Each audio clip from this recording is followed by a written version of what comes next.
My name is Jonathan Harker. I am a lawyer and I live in London. About 7 years ago, some strange and terrible things happened to me. Many of my dear friends were in danger too. At last, we have decided to tell the story of that terrible time. Part of my work is to find houses in England for rich people who live in foreign countries. At the beginning of 1875, I received a letter from Transylvania, a country in Eastern Europe. The letter was from a rich man called Count Dracula. He wanted to buy a house near London. The Count asked me to find him an old house with a large garden. The price of the house was not important.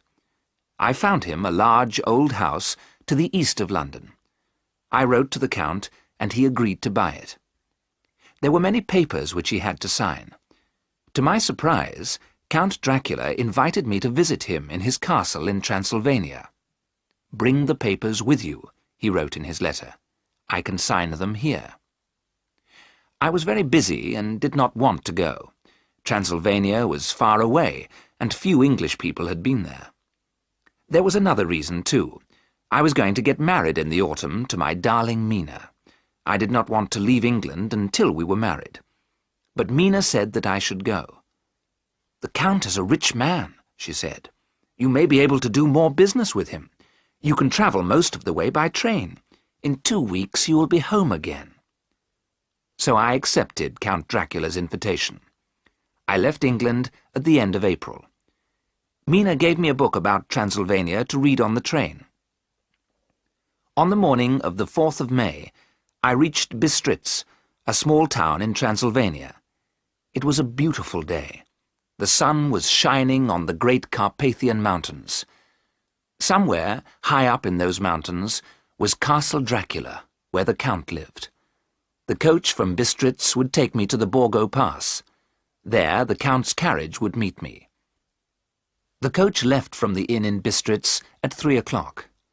I had 6 hours to wait. I decided to have a meal. Nobody in the inn spoke English, but the innkeeper spoke some German. He welcomed me, and I was soon eating a good meal. The inn was very crowded. I watched all the people in their brightly coloured clothes. They were speaking in languages I could not understand. I drank some more wine and called to the innkeeper. "What can you tell me about Count Dracula?" I asked him. "Have you ever seen his castle?" The innkeeper walked away without answering my questions. All the people in the inn stopped talking. They looked at me in fear and surprise. Then they all began to talk at the same time. I heard the name Dracula, and another word repeated several times. I looked at my dictionary. They were saying the word vampire. Where had I read the word before? I opened the book that Mina had given me. "There are many old stories about the vampires of Transylvania," I read. "Vampires are men and women who never die. Vampires have long, sharp teeth. They bite the throats of living people. Then they drink their blood. Everyone in Transylvania fears vampires. People often wear a cross to keep themselves safe." I shut the book quickly. Did people believe these stories? It was time for me to leave. I paid for my meal. Then I walked outside and got into the coach. There was a crowd of people outside the inn. Suddenly the innkeeper ran forward and spoke to me through the coach window. "Must you go to Castle Dracula?" he said. "Do not go to that terrible place." "I have important business with the Count," I answered. "Then take this," the innkeeper said, "and may God help you." And he put a gold cross on a chain into my hand. As the coach began to move, strange thoughts went through my mind. Who was this man I was going to meet? Did Count Dracula have strange powers? I could not believe it. The coach began to move more quickly. The sun shone on the trees and the water of little rivers. There was snow on the tops of the highest mountains. What a beautiful country Transylvania was. The mountains were closer to us now, and the road went higher and higher, shadows grew longer as the sun began to go down behind the mountains. Then suddenly the light had gone. The mountains and sky were dark. The coach went faster and faster. I could hear a terrible sound. It was the howling of wolves. The moon was shining now. I could see dark shapes near the road. The coach went higher and higher, and now I could see a narrow road to the right. The coach stopped. We were at the Borgo Pass. Down the narrow road came a small carriage, pulled by 4 black horses. As the carriage stopped, its driver shouted, "I have come from Castle Dracula. Where is the Englishman?" "Here," I replied. The driver jumped down from the carriage. He took my bag and held me by the arm. In a moment, I was sitting beside him, and the black horses were galloping up the narrow road.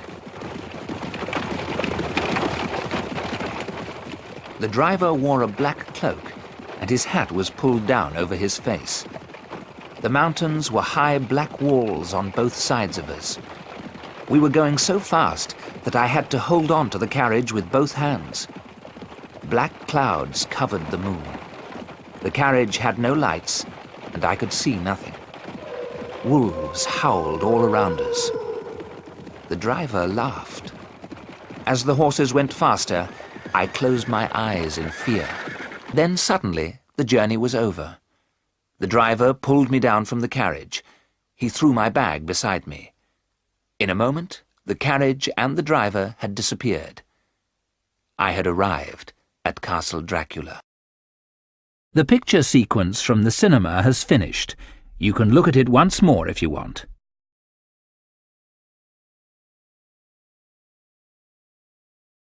I looked up at the high castle walls. There were no lights in any of the windows. In front of me was a great wooden door. As I stood there, I heard the door being unlocked. It opened slowly. A very tall old man was standing there. He held a lamp in his hand. His hair and face were white, and he was dressed in black. He held his lamp up high and said, "Welcome to my home. Enter Castle Dracula, Mr. Harker." As I stepped inside, Count Dracula took hold of my arm. He was terribly strong, and his hand was as cold as ice. The Count locked the door carefully and put the keys into his pocket.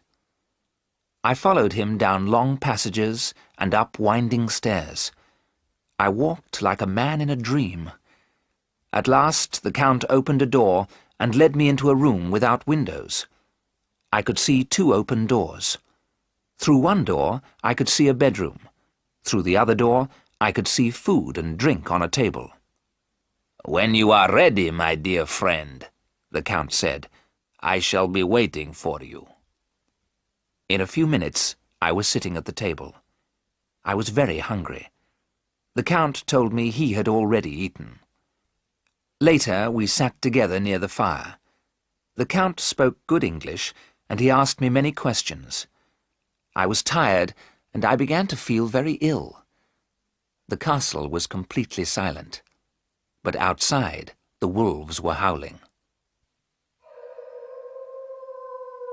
"Can you hear the children of the night?" the Count said quietly. "Listen to their music." Count Dracula's face was very close to mine.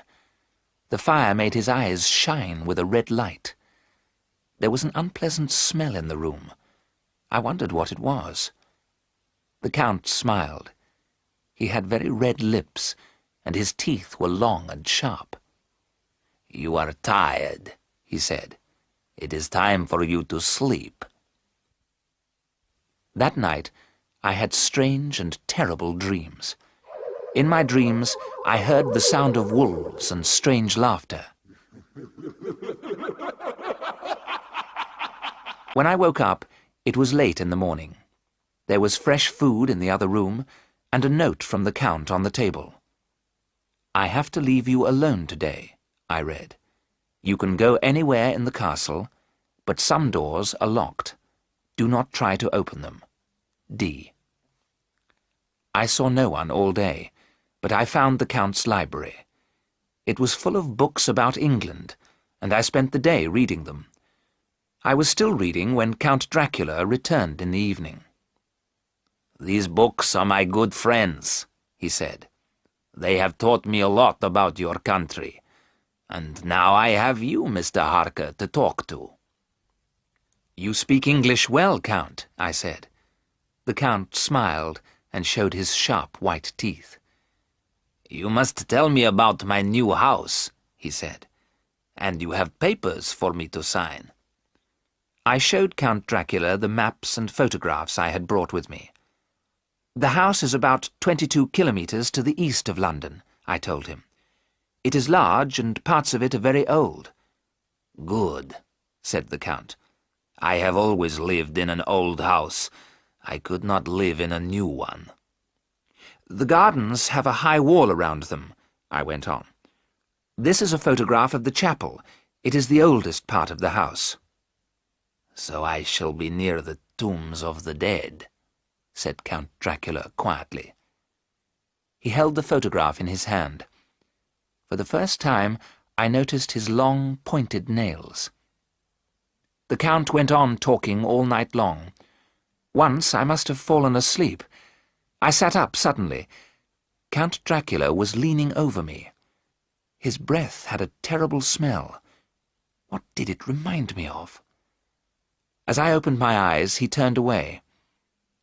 "Well, my friend," said Dracula, "we have been talking all night. You are tired. Go to bed and sleep." But I did not sleep well. My mind was troubled. Once more I had terrible dreams. It was very early when I woke up. I decided to dress and shave. I looked round my bedroom. To my surprise, there was no mirror. Fortunately, I had brought a small shaving mirror with me. I hung it by the window and began to shave. "Good morning, my friend," said a voice behind me. I was so surprised that my razor slipped, and I cut myself. I turned. There stood Count Dracula. He had come up behind me. Why had I not seen his face in my mirror? The Count saw the blood on my face.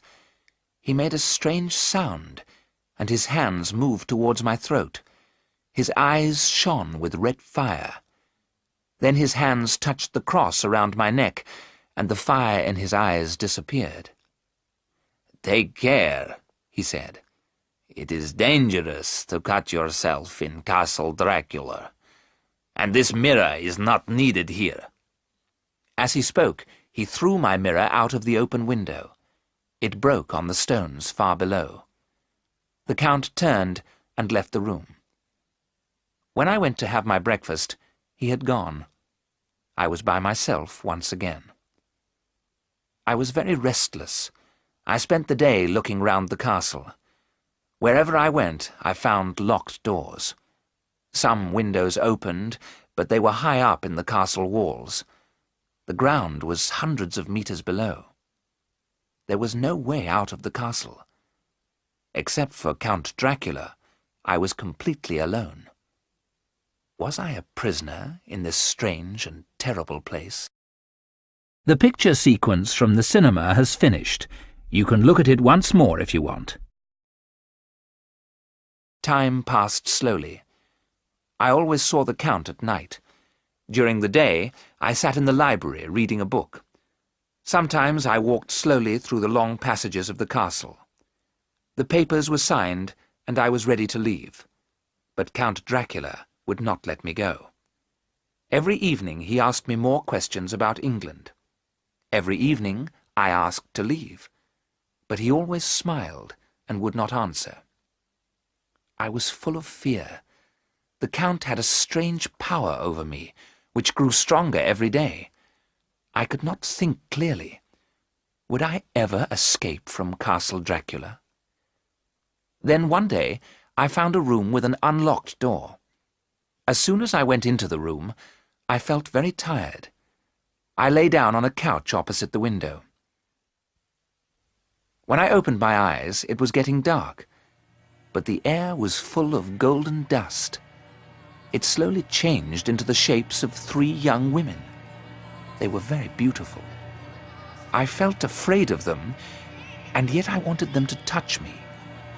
I wanted them to kiss me with their soft red lips. My body felt heavy. I could not move. "Go on," one woman said to another. "You are the first, but he is young and strong. There will be kisses for us all." One of the women moved towards me. She smiled. Her teeth were sharp and white. I closed my eyes as she leant over me. I felt her long hair on my face. She made a strange sound and licked her red lips. Her sharp teeth touched my throat. Now, I thought, now, kiss me, kiss me. There was a sudden shout. Count Dracula had come into the room and pulled the woman away from me. "Get back! He is mine! How dare you touch him!" he cried. "Oh, you are cruel," said the woman with a terrible laugh. "Have you never been in love?" "You know I have," the Count replied. "That is why you are here. Wait a little longer. You will have your chance." I must have fainted. When I woke again, I was in my own room. It was daylight. The sun was shining brightly. I could see the gold cross on the table where I had left it. It was now the 19th of May. I stayed near my room all day. When I saw the Count in the evening, it was difficult to hide my fear. But he smiled as usual and said, "My dear Mr. Harker, I am happy to have you as my guest, but I know you want to see your Mina again." The Count put some paper and 3 envelopes on the table. "The post in Transylvania is not good," he said. "But write what I tell you, and Mina will get your letters." He told me what to write. He made me put dates on the letters. The last letter was dated the 29th of June. What could I do? I was terribly afraid. I wrote down the Count's words. In the last letter, I told Mina that I had left the castle and was on my way home. I knew then that Count Dracula meant to kill me. But not yet. It was 6 weeks until the 29th of June. I had 6 more weeks to live. The days went by. I was Dracula's prisoner, and he... What was he? Would I ever know the truth about him? Then it was the 29th of June. That night, Count Dracula spoke to me. "My dear friend, you and I must part. Tomorrow I must go to England. Perhaps one day we shall meet again." What did he mean? I had to find out the truth. I decided to follow Dracula to his room. He went in and locked the door behind him. I heard a window open. I looked out of a window in the passage. I could see the window of the Count's room. As I watched, Dracula came out of the window and moved down the wall, head first. His black cloak looked like the wings of a huge bird. In the bright moonlight, I watched him move down the wall and out of sight. I had to think. I had to make a plan. I went back to my room and looked again at my book about Transylvania. Vampires always hunted and killed at night. Sometimes they became animals, but during the day, vampires lost their strange powers. I had never seen Count Dracula during the day. If I went to his room in daylight, perhaps he could not harm me. Perhaps I could take his keys and escape at last. All night I waited by the window in the passage. At dawn, Count Dracula returned. When the sun was high in the sky, I climbed out of the window. I moved carefully down the wall and across to the Count's open window. There was nothing in the room except a great heap of golden coins. One door was locked, but the second one opened, and I went through it. A stone stairway went down and down to a long passage. I was in an old chapel. The stones in the floor had been taken away. There were great holes where the earth had been. The chapel was full of wooden boxes, 50 of them. Their lids had not been fixed on. Each box was full of earth. One box was covered, and I lifted the lid. There, on a heap of earth, lay Count Dracula. His white hair was now dark grey. His thin white face was fat and red. Fresh blood ran from his lips, and there was a terrible smell. The smell of blood. The vampire was resting after his meal. His eyes were open, but he did not move. I could see his long white teeth. At that moment, I heard shouts and the sound of many feet. I ran back through the door and into the passage. The door closed behind me. I stood there, listening. The chapel was full of men. They were hammering down the lids of the boxes. Then I heard them pulling the boxes along the ground. A door was shut and locked. Count Dracula was on his way to England, and I was locked inside his castle. I ran down the passage, up the stone stairs, and back to the Count's room. I put some of the gold coins in my pockets and ran to the open window. The ground was many meters below. With a prayer to God, I climbed out of the window and moved slowly down the wall. The picture sequence from the cinema has finished. You can look at it once more if you want. In England, Mina was waiting for Jonathan Harker to return. His letters to her from Castle Dracula had been short and strange. Mina was worried. Was Jonathan ill? Why did he not return to England? In the middle of July, Mina was invited to stay with her friend, Lucy West.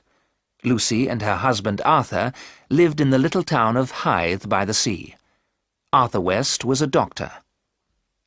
Arthur is in Amsterdam, Lucy wrote. He is staying with Professor Van Helsing, his old teacher. Come and stay with me until your Jonathan returns. Hythe is not far from London. The sea air will be good for you. Mina travelled down to Hythe the following day. The weather was good, and the two young women went out walking every day. Sometimes they walked by the sea, but most of all Lucy liked to walk to the old church on the hill. She enjoyed sitting in the quiet old churchyard. Mina and Lucy slept in the same bedroom. One night, near the end of July, Mina woke up suddenly. Lucy was walking out of the bedroom door, but she was fast asleep.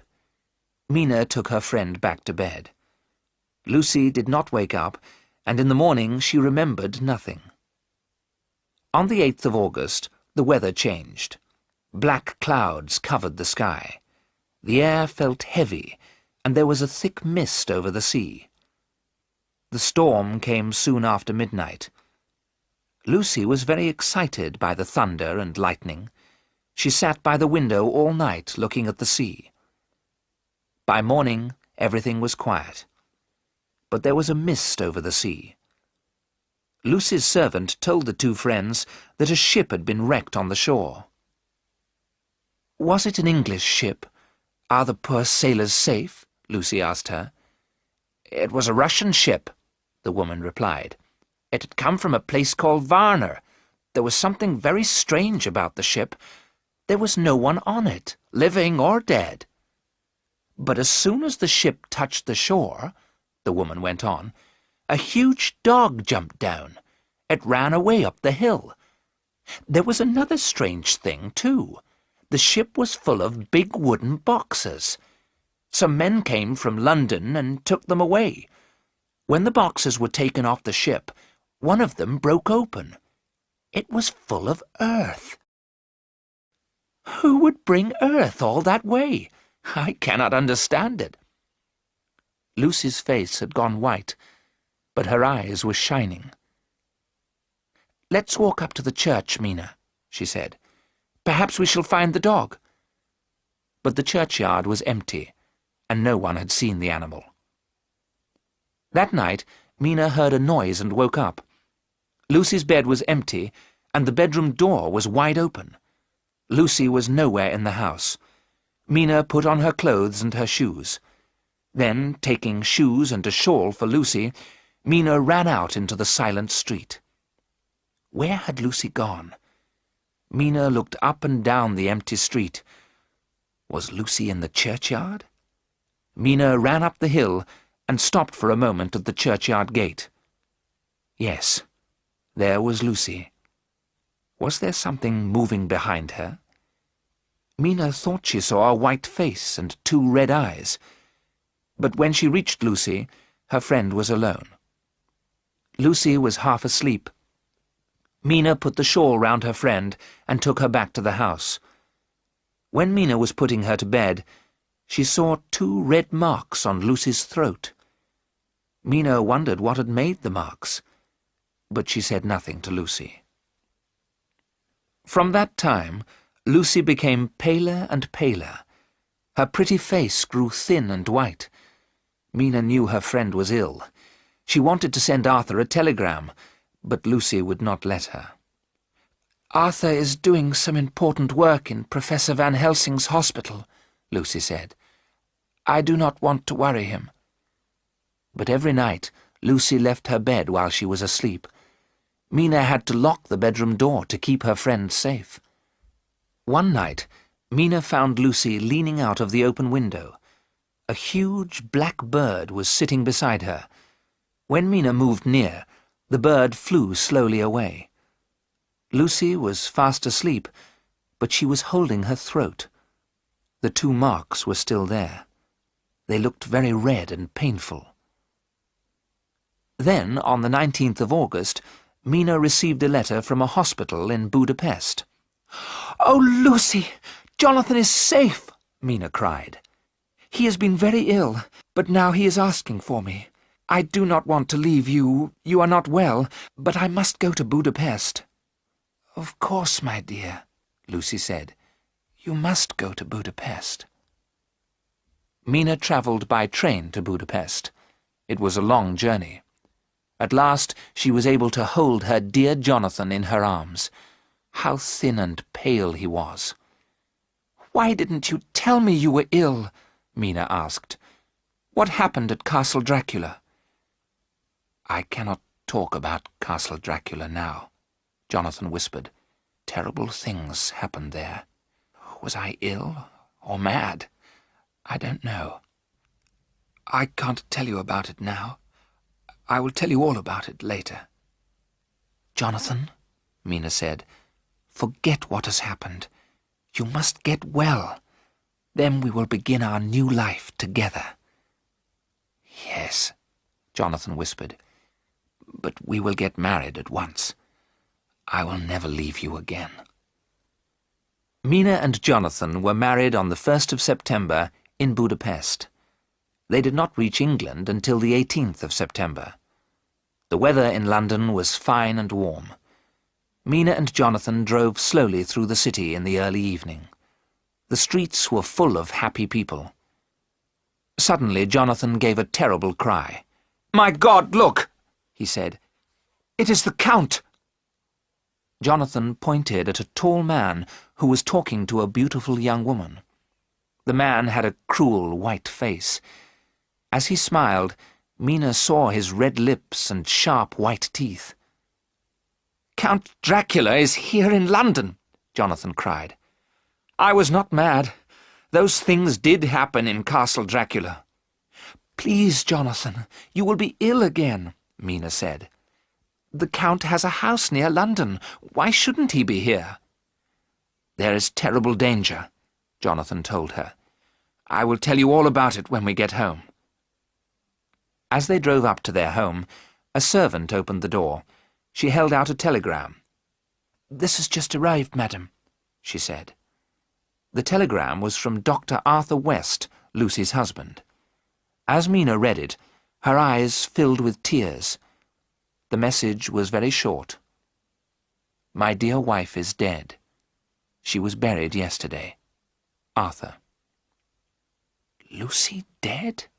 I can't believe it," Jonathan said quietly. "How did it happen?"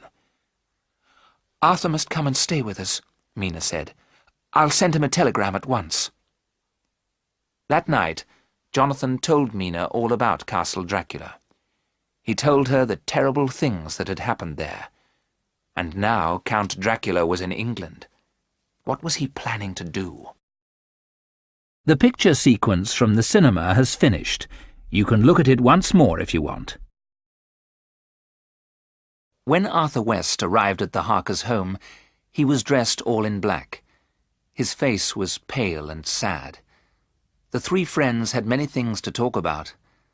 After dinner, Mina spoke to him quietly. "Arthur, dear, Lucy's death has been a great shock to us both. Can you tell us how she died?" "I returned from Amsterdam about a week after you left Hythe," Arthur replied. "By that time Lucy was very ill. Her face was pale, and she was very thin. I examined her, but I could not find anything wrong." "Was Lucy still leaving her bed at night? Was she still walking in her sleep?" Mina asked. "Yes," Arthur said, "and she began to have strange dreams. She saw red eyes and golden dust moving in the air." "Golden dust," Jonathan repeated slowly. "Is the Count at work already? Go on, Arthur. I will tell you my story later." "The dreams worried me," Arthur went on. "I sent a telegram to Professor Van Helsing in Amsterdam. He came to Hythe immediately. When Van Helsing arrived, Lucy was too ill to get out of bed," Arthur told his friends. "Van Helsing examined her with great care. He told me that Lucy had lost a lot of blood. She needed a blood transfusion to save her life. I told the professor to take the blood from me." "Oh, God," Jonathan said quietly. "Were there any marks on Lucy's throat? Small red marks?" Arthur looked very surprised. "Yes, there were. How did you know?" he said. "The marks worried the professor very much." "Did the blood help Lucy?" Mina asked. "Yes, she looked better at once," Arthur replied, "and she had a quiet night. In the morning she was well and happy. Van Helsing visited her and brought lots of garlic plants." "Then the professor knew," Jonathan said quietly. "Knew what?" Arthur asked. "The garlic had a very strong smell, but Van Helsing put it all round our bedroom. Then he twisted some of the white flowers together and put them around Lucy's neck." "Why didn't the garlic keep Lucy safe?" Jonathan said. "I cannot understand it." Arthur told his friends the rest of the story. Van Helsing stayed in Hythe for a few days. Slowly, Lucy grew stronger. One night, Arthur went out to visit a sick child. Van Helsing was in the library reading. Lucy was sleeping in her room. The garlic flowers were round her neck, and she looked very beautiful. The bedroom window was shut. "I was away for several hours," Arthur went on. "It was morning when I returned, but the house was silent. I went into the library. Van Helsing was sleeping in the chair. I called his name, but he did not wake. Suddenly I was afraid. I ran upstairs and into our bedroom. The window was broken. There was glass all over the floor. Lucy lay on the bed with her eyes closed. She had pulled the garlic flowers away from her neck." Arthur stopped talking. There were tears in his eyes. After a few moments he went on.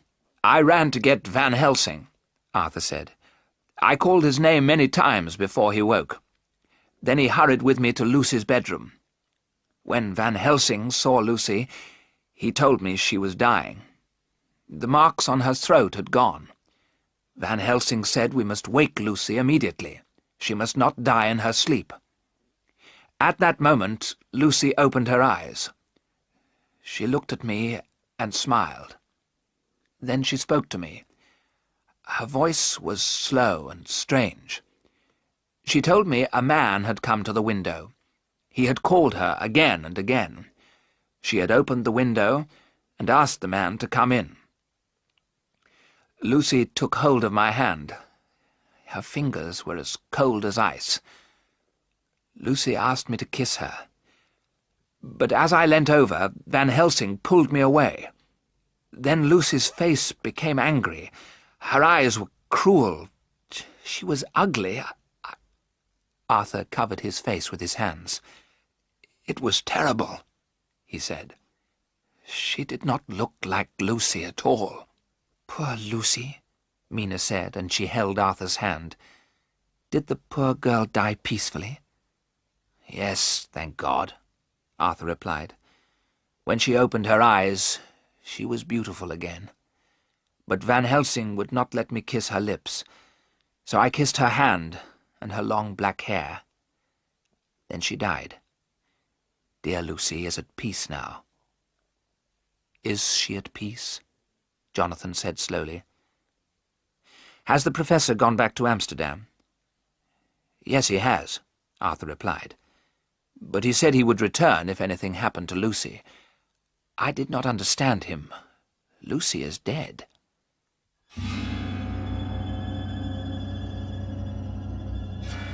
Mina looked at her husband.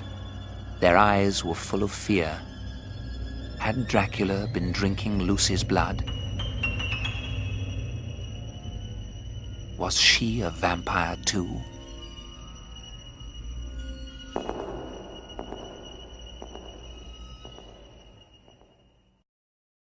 The picture sequence from the cinema has finished.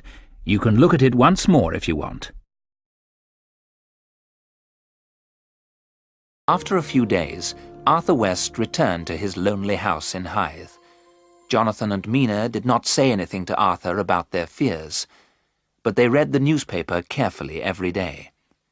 Then one morning, Jonathan saw these words: "The beautiful lady of Hythe." The young mothers of Hythe are very afraid. Something very strange is happening in this little town by the sea.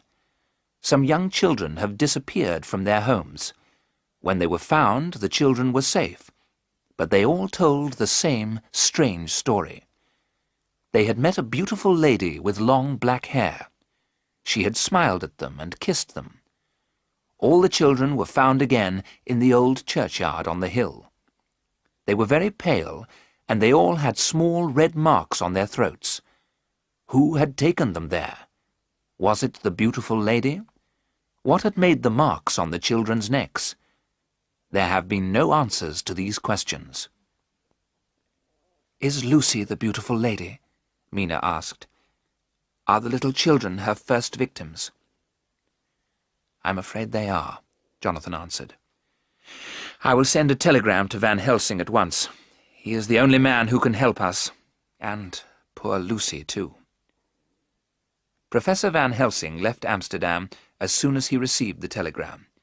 He went at once to the Harkers' home in London. Mina welcomed the old man with tears in her eyes. "Thank you for coming so quickly," she said. "We do not have much time," Van Helsing answered. "I will do all I can to help." That night, Jonathan told the professor about Castle Dracula. The professor asked many questions. "You were lucky to get away from Castle Dracula," the professor said at last. "Vampires have terrible powers. Count Dracula is the most powerful of them all." "And I helped him to come to England," Jonathan whispered. "What does he plan to do here? Can we stop him?" "Let me tell you all I know about vampires," Van Helsing answered. "I have studied their history and read many books about them. Some vampires are hundreds of years old. They live on blood, which they take from living people. But vampires stay alive after they have been buried. Their victims die when they have lost all their blood. Then they become vampires too." "That is what happened to poor Lucy," Mina said sadly. "How can we help her? Is there anything we can do?" "We have to do 3 things to stop the vampire," Van Helsing replied. "First, we must open Lucy's coffin. Then we must hammer a sharp piece of wood through her heart. Lastly, her head must be cut off. Then she can rest forever." "Dear Lucy, how terrible," Mina said quietly. "How can we tell poor Arthur?" "We must go to Hythe at once, Mina," the old professor said. "We must help Lucy as quickly as we can. We all loved her. We are the only ones who can help her."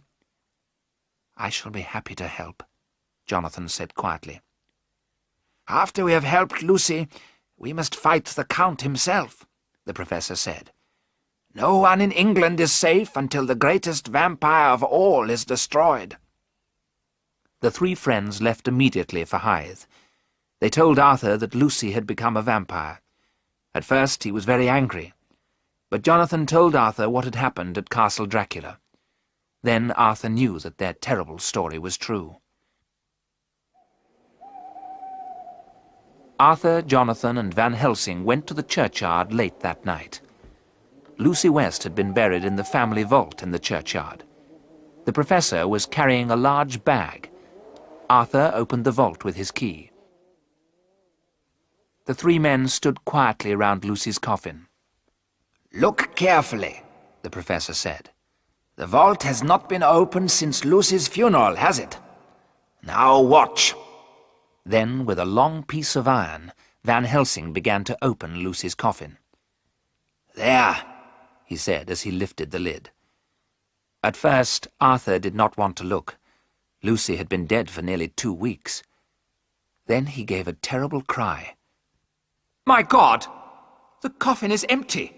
he shouted. "Where is my wife?" "I can answer that," Jonathan said quietly. "Lucy needs blood. She is looking for another victim." "It is true," Van Helsing said.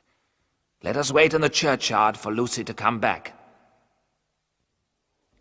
They left the vault, and Arthur locked it again. Van Helsing led them to a dark part of the churchyard. They waited. The time passed very slowly. Then, in the moonlight, they saw something white move towards Lucy's vault.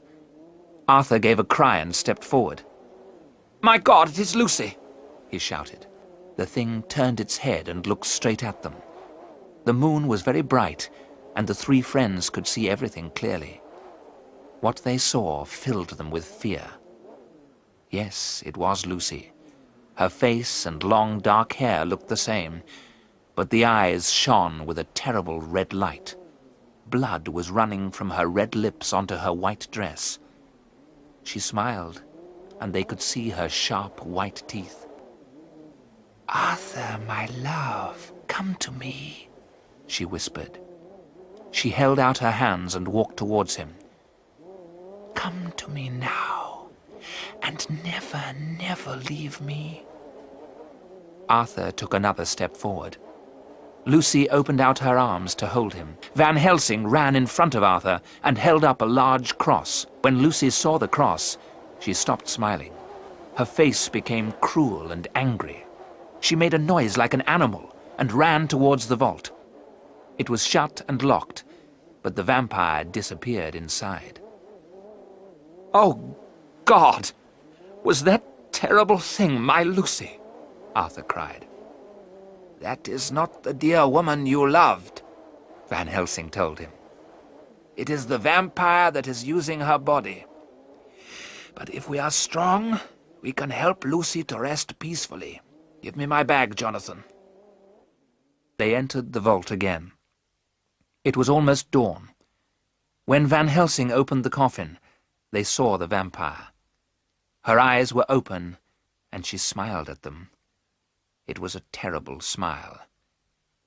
Van Helsing opened his bag. He took out a long, sharp stake and a hammer. Then he looked at Arthur. "I shall hold the stake and point it at her heart," the professor said. "Then, as we pray, hammer it down."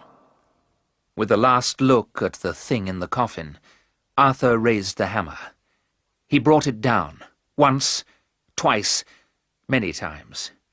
Terrible screams came from the vampire's blood-covered lips. The white dress became red as the stake went into Lucy's body. They all prayed.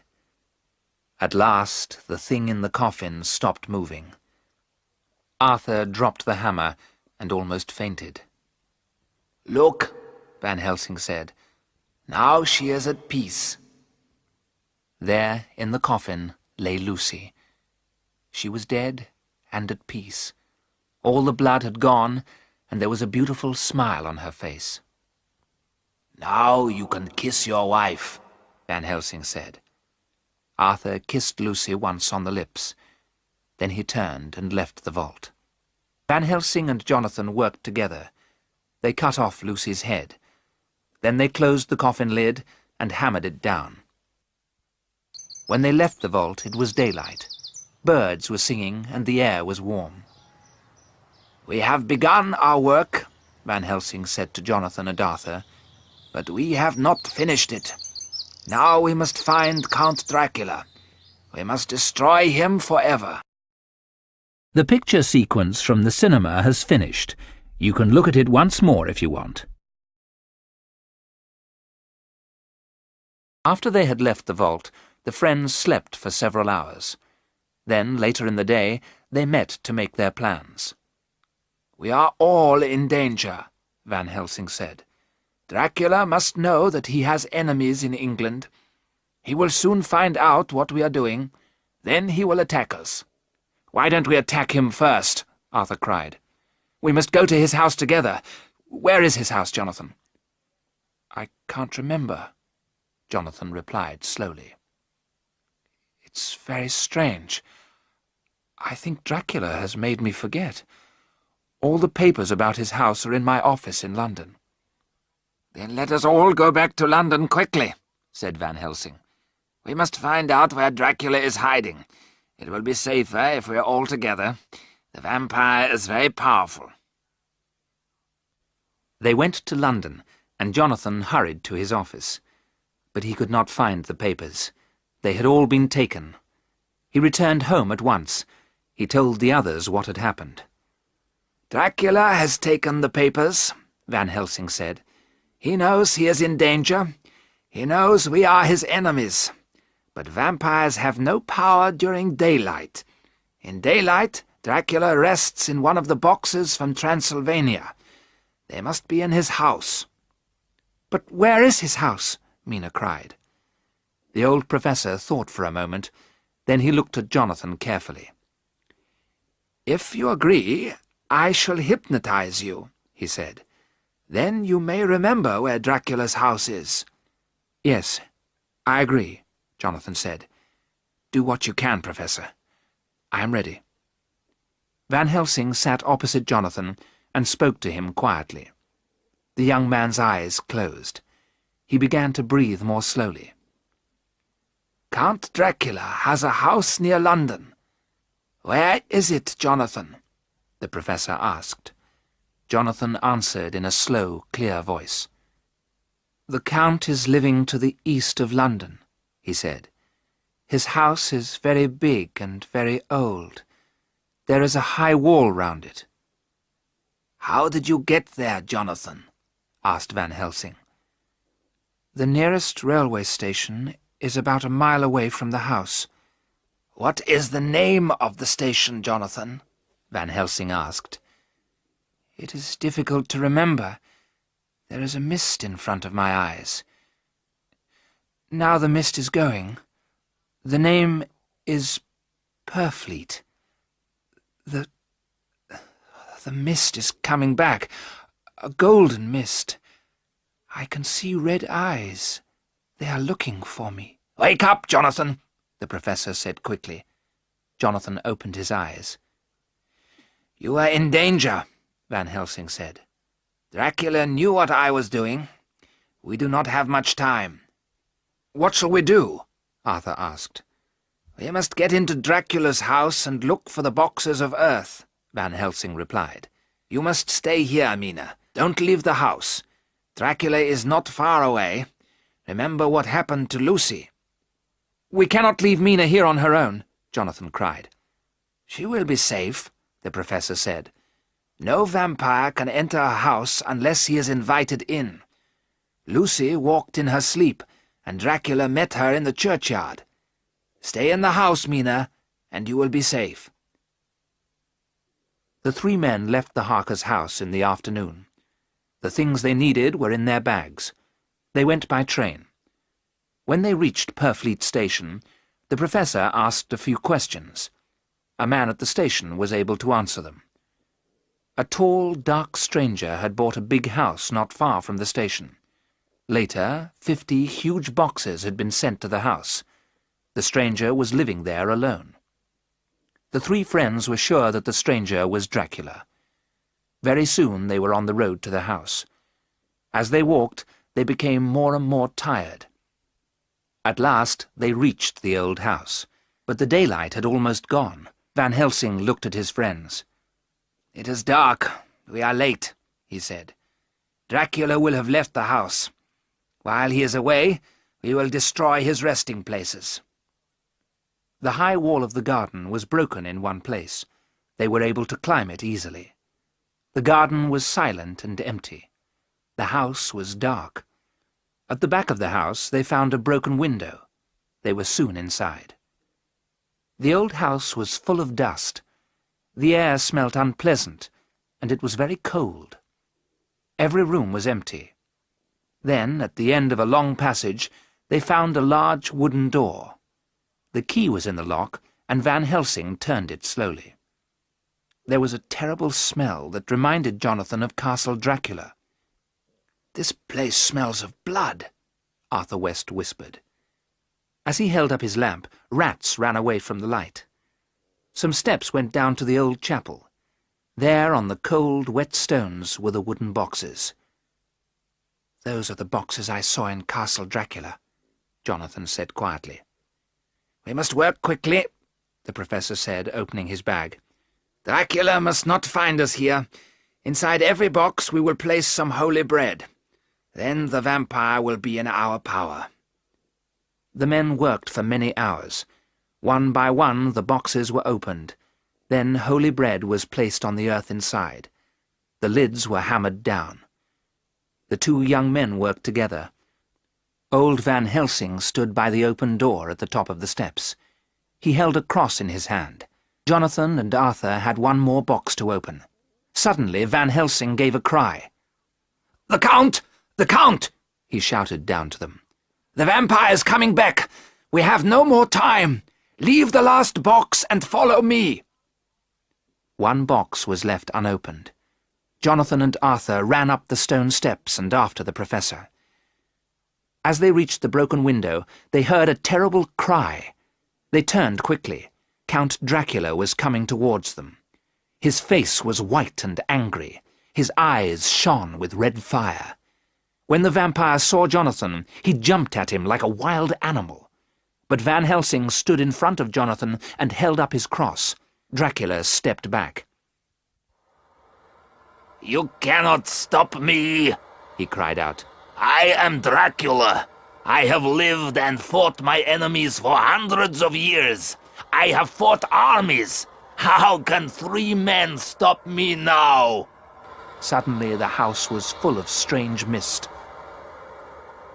The three friends got out of the window and ran across the garden. They found the broken part of the wall and climbed over. In the road, the air was clear. The moonlight shone on the men's white faces. "Come," said Van Helsing. "We must get back to Mina. She may be in danger." The three friends hurried to the little station. They caught a train to London. When they reached Jonathan's house, it was quiet. Jonathan unlocked the front door, and the three men went upstairs to their own bedrooms. Jonathan opened his door quietly, and then he gave a terrible cry. His friends ran into the room after him. The bedroom window was wide open, and moonlight was shining into the room. Mina was on the balcony, and a dark shape was leaning over her. It was Count Dracula. One of his hands held the back of Mina's neck, the other held down her hands. But the vampire was not drinking Mina's blood. No, it was more terrible than that. Dracula was holding Mina's face to a long cut on his chest. He was making her drink his blood. The vampire turned his head. His eyes burned with a terrible red light. Blood was dripping from his red lips and long white teeth. The vampire had already taken his meal of blood. Dracula gave a cry of anger, but Van Helsing was ready for him. The old doctor held his cross up high. A cloud covered the moon. It was suddenly dark. When the moonlight shone again, Dracula had gone. A little golden dust moved over the balcony. Poor Mina was almost mad with fear. When she saw Jonathan, she began to cry and cry.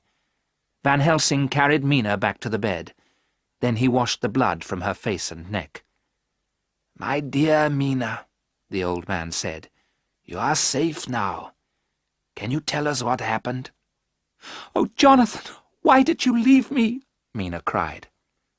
"I thought you were safe," Jonathan answered as he held his wife's hands. "I was asleep," Mina said. "I was dreaming. I saw a cloud of golden dust.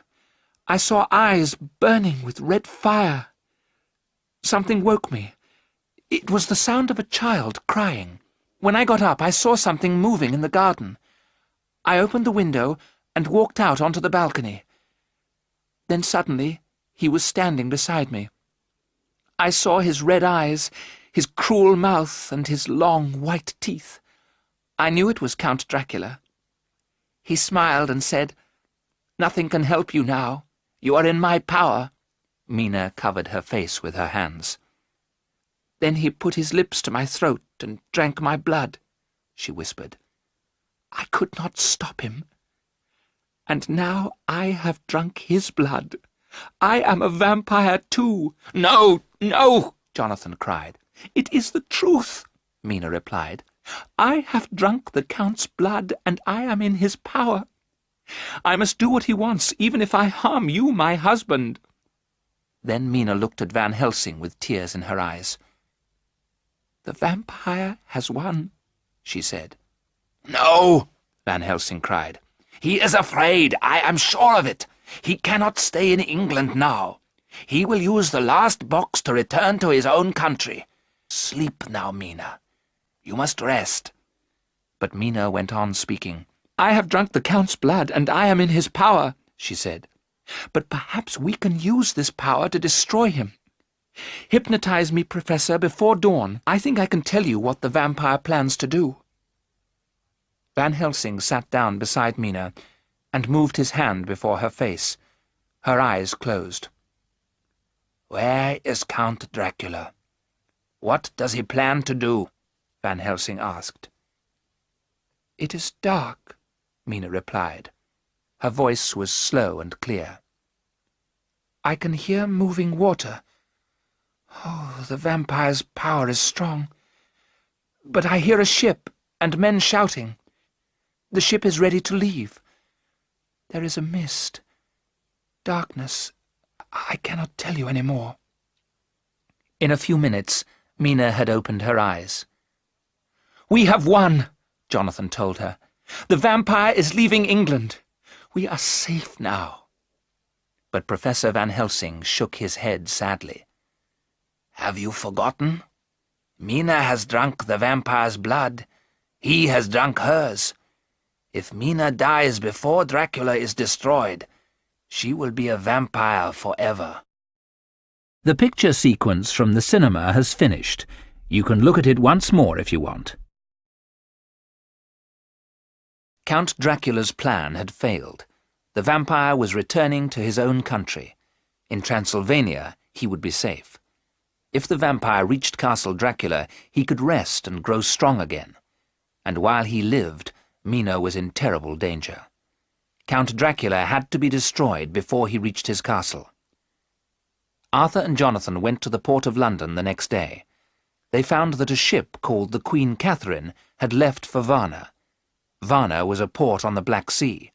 Dracula had travelled from Varna in July. When it was dark, a tall man had carried a huge wooden box onto the Queen Catherine. The man was Count Dracula. A thick mist had covered the ship before it sailed, and Dracula was in the box. The three men began to make their plans at once. Mina was resting in her room. "Vampires cannot cross water without help," the professor explained. "But Dracula is traveling by ship because it is easier. He will not have to move his box until the ship reaches land. When the ship reaches Varna, Dracula will wait for darkness. Then he will carry the box from the ship. Later, the box, with the Count inside, will be taken to Castle Dracula. There, the vampire will be safe." "Then we must follow him," Arthur cried. "We must—" Van Helsing held up his hand. "Before we decide what to do," he said, "I have something to tell you. Mina must not know our plans." "Why not?" Jonathan cried angrily. "Dracula has harmed her most of all." "But the vampire has power over Mina," the professor replied. "Perhaps he knows what she is thinking. Anything we tell her, he will know." No one spoke. Van Helsing and Arthur looked at their friend sadly. "You are right," Jonathan said at last. "I will not tell Mina anything." "Then let us follow Dracula," Arthur said. "I have money. We could hire a small, fast ship and—" "No, we must follow Dracula by land," Van Helsing replied. "He will make the ship go quickly. But the ship will take 2 weeks to reach Varna. By land, we can get there in a few days." "So we shall be waiting for him when he reaches Varna," Jonathan said. "No, not you, Jonathan," Van Helsing said. "You must stay here and look after Mina." As he spoke, the door opened. Mina stood there. Her face was pale. "No one will stay here to look after me," she said. "I am going with you." "You will be in great danger if you come with us," the professor said. "The nearer you are to Dracula—" "I know the danger, Professor," Mina replied. "If Dracula calls me to him, I shall have to go. But you can hypnotize me. Then I can tell you where the Count is." The professor smiled. "You are right, dear Mina," he said. Mina held Jonathan's hand and looked at her friends. "Every day Dracula has more power over me," Mina said. "If his power becomes too strong, you must kill me." At last the three men agreed. "Thank you," Mina said quietly. "Remember, if I become a vampire, I shall be your enemy too." In the second week of October, the four friends began their journey across Europe. They took the fastest trains, and in a few days they were in Varna. Professor Van Helsing hypnotized Mina every day. He hypnotized her before dawn and before darkness came. Dracula's power was not as strong then. Mina always said the same words. "Everything is dark. I can hear the wind.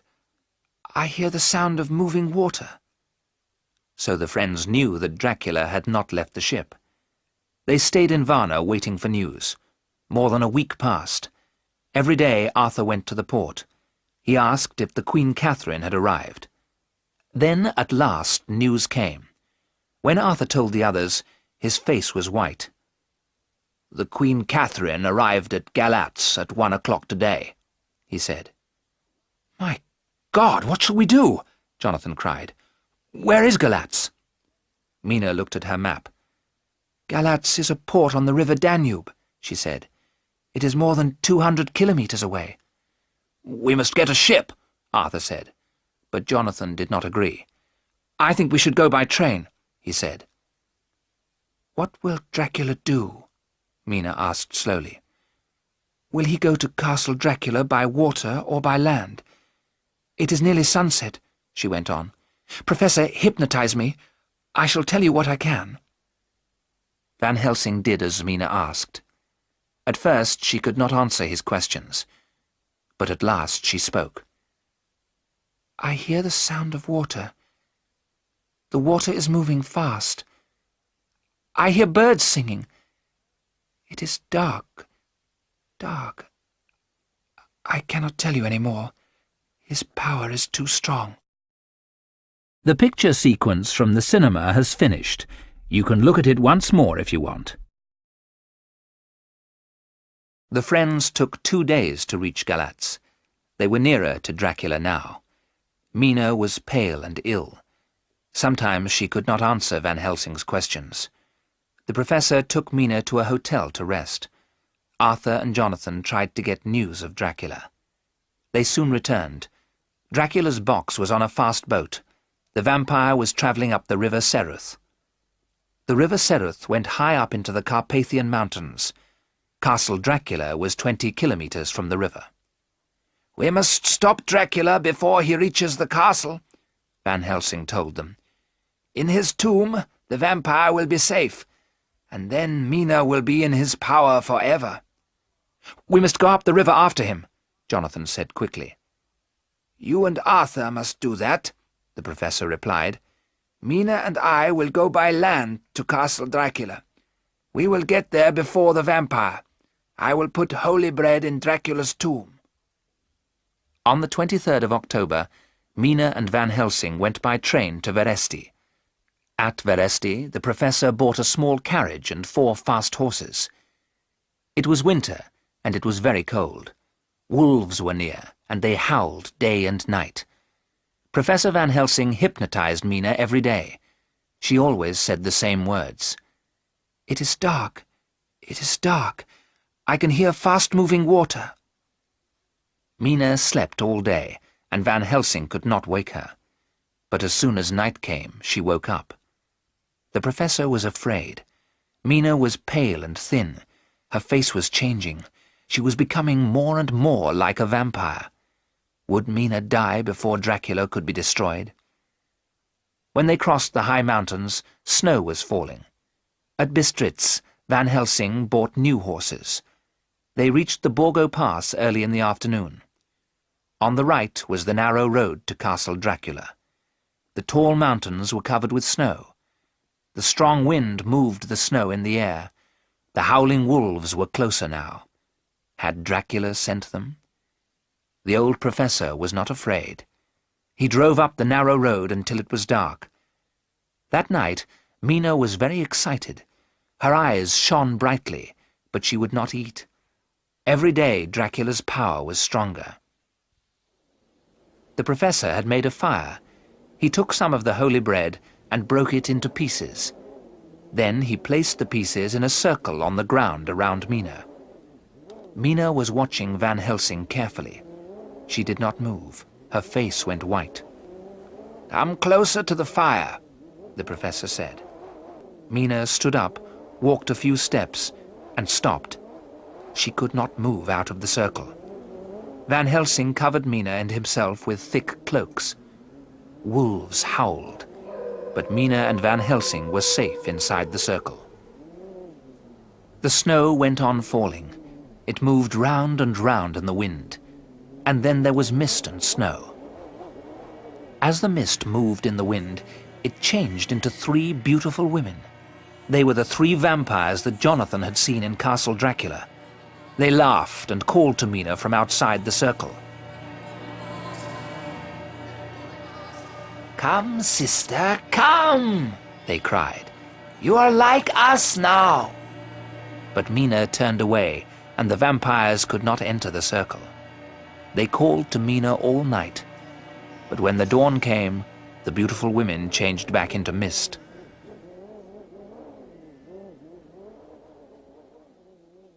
Mina slept. In the morning, the 4 horses were dead. Van Helsing made the fire as big as he could. He left Mina sleeping inside the circle. Then the old professor started to walk up the narrow road to Castle Dracula. The snow was very deep, and the wind blew into the professor's face. His bag was heavy. He was cold and afraid. He felt the vampire's power around him. Castle Dracula looked black against the white mountains. Van Helsing went on. At last he reached the terrible building. When he came to the chapel door, it was wide open. But the air inside smelled terrible, and he could not breathe. The chapel was full of old tombs. One tomb was bigger than the others. On it was written the name Dracula. When Van Helsing opened the tomb, he saw it was empty. The professor opened his bag. He took out some holy bread. He put the bread inside the tomb and closed the lid. The vampire would never enter it again. Then Van Helsing found the tombs of the 3 women vampires. They looked very beautiful. Their eyes were open, and they smiled at him. The old professor looked at them for a moment, but then he remembered Lucy. He took sharp stakes and hammered them through the vampires' hearts. How they screamed as he hammered down the stakes. But when the professor cut off their heads, the vampires changed. There was nothing in the tombs but dust. Then Van Helsing left that terrible place. Slowly he walked down the road to Mina. "My husband is near," Mina called out. "Quickly, I must go to Jonathan." The snow had stopped falling. The air was clear and cold. It was almost sunset, and the sun was red in the sky. To the north, Castle Dracula was a great black shape on the side of the mountain. Far below them, the river Seruth was black against the snow. They could see a narrow, winding road which went up the side of the mountain. Along this road, a cart was moving quickly. On the cart was a huge wooden box. Dracula was returning to his castle. Professor Van Helsing put his arm around Mina, but she was not afraid. "Look," she whispered. Behind the cart were 2 men on horses. "It is Jonathan and Arthur," Mina cried, "and they are moving faster than the cart." "The sun is going down behind the mountains," Van Helsing said. "Dracula must be destroyed before the light has gone." Jonathan and Arthur were galloping faster and faster. Their shadows were long and black on the snow. At last the 2 friends reached the cart. The driver tried to hit Arthur, but Jonathan pulled the man down from the cart. They fought together for a moment, and then the man ran off, shouting with fear. The black shadows had grown longer now. The light had almost gone. Was there time to destroy the vampire? Jonathan jumped onto the cart. He pushed the huge wooden box down onto the snow. The box broke open. There lay Count Dracula. The last light of the sun shone onto the Count's cruel face. Jonathan's long, sharp stake was above Dracula's heart. As the stake went through the vampire's body, Dracula gave a terrible cry. Then Arthur's knife cut through the vampire's throat.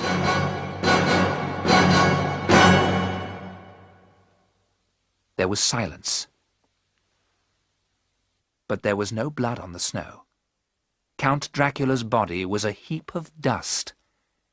Mina ran down the road, and Jonathan took his dear wife in his arms. The vampire was dead. The years of blood and fear were over. The picture sequence from the cinema has finished. You can look at it once more if you want.